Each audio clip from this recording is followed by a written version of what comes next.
friends, it's Julie, and I thought I would talk today about how I identified the triggers that set off my rosacea flares. The reason I thought that's an important topic is that no matter what treatments you use or what things you use to cover it up or how successful you are in actually overcoming the symptoms of your rosacea, if you keep pummeling your skin with the triggers that set off the redness, then you'll only keep going back into the rounds of flare-ups and flushes and all of your other symptoms over and over. So I thought I would just discuss how I identified my triggers. And just to be clear, I don't feel that I have narrowed down all of my triggers, not even close. I've been tracking them now for almost 15 years, and I don't think that I know all of them. But I do know a lot of the major ones, and the more I know, the more I can avoid them or choose when I actually want to expose myself to them. For example, sunlight is a massive trigger. In fact, I think that's the most common trigger according to rosacea.org, the National Rosacea Society. And because of that, it's very important to actually shield yourself from the rays of the sun. Now, that involves a lot of different things, including wearing large hats. I started using parasols. I did an entire video about this actually, so I'm not going to waste your time talking about it now. I will link to the video. I believe that thing comes up right here. So if you want to see about how I protect my skin from the sun, that's how I do it. The next thing is heat and cold. Those are also things that you can actually protect yourself from, but not all the time. I mean, they say don't get overheated, but it's not like you choose to get overheated. I walk dogs every morning. The summer is on its way, and there's nothing I can do about the fact that it will be hot. So I do try and go out before it gets incredibly warm out.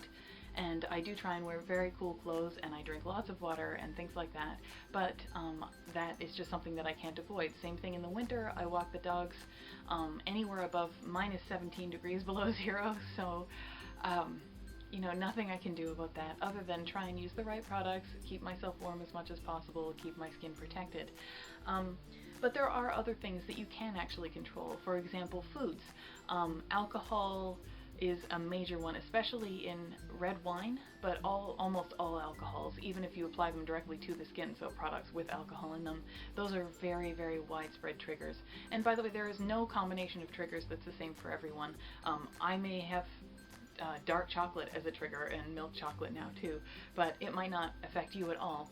So it's not something that, you know, I can't say this is a rosacea trigger, because it might not be for you. Avocados are spicy foods, so anything like curries or chilies or any of those super yummy things, those are all triggers. So it means that if I eat them, my face will normally flush. If I haven't been treating my face very well, I haven't been keeping on top of my skincare and my light therapy and all that, then it might also mean that I'll get a full-on flare-up that can last over several days, and I'll have to heal it back up again with all of the really careful skincare. A lot of ingredients in skincare products will do it. Physical exertion, if you're lifting boxes, you know, when you get a red face from putting your all into lifting something, that kind of thing will do it too.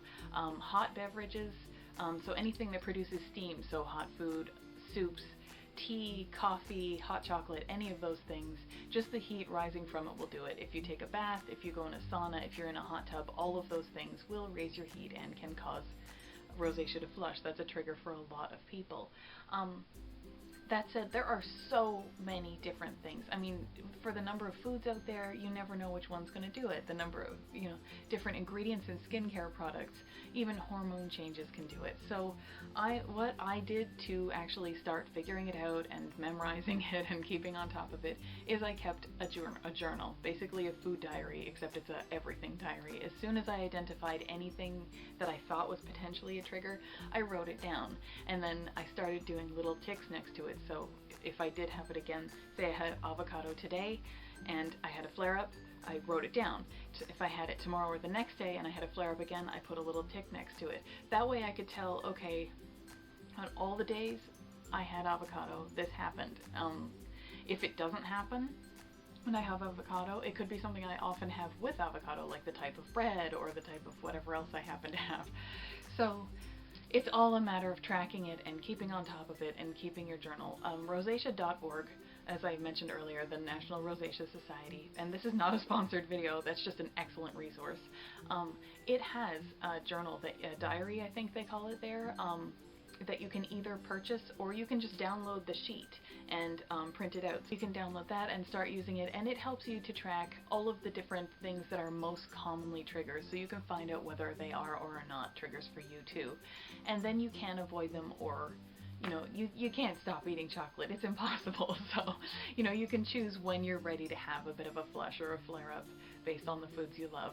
I personally, if I have a flare-up already, for example, if I've chosen the wrong skincare product by accident and I end up, if I'm trying something out for the first time and I end up with a flare-up, I tend to just go for it. So it's like, okay, my skin's really messed up that day, so I'm going to have some spicy Thai soup for dinner with a big chocolate something for dessert, and just go for it. There, the flare-up is there already, I may as well just enjoy it. That said, it is very uncomfortable, so you might not want to do that too much. That's just my way of dealing with the frustration. So I hope this video helped a little bit. I know it's kind of vague and brief, but it's hard to get specific because we all do have our own symptoms and we all do have our own triggers. So I can't tell you this is exactly how you do it, because I don't know. I know what's right for me. It's up to you to discover what's right for you, and tracking, as far as I'm concerned, is the best way to do that. But I do wish you lots of luck. If you do have any questions or suggestions or tips on the subject of rosacea tracking and rosacea triggers, I hope you'll share them in the comments below. In fact, what are your most common triggers? Because I am trying to figure them out, because sometimes when somebody else suggests one, suddenly you're aware of a trigger that it hadn't even connected. So sometimes when other people share their triggers with me, I can actually realize that that is something for me too, and I hope that me sharing a few of my triggers will help you as well. So I hope you liked this little video. If you did, please give it a thumbs up, and if you want to see more videos like this, including product reviews and other tips and tricks and things like that, I hope you'll subscribe, because I make new videos every Sunday and Thursday. And other than that, I will see you next time.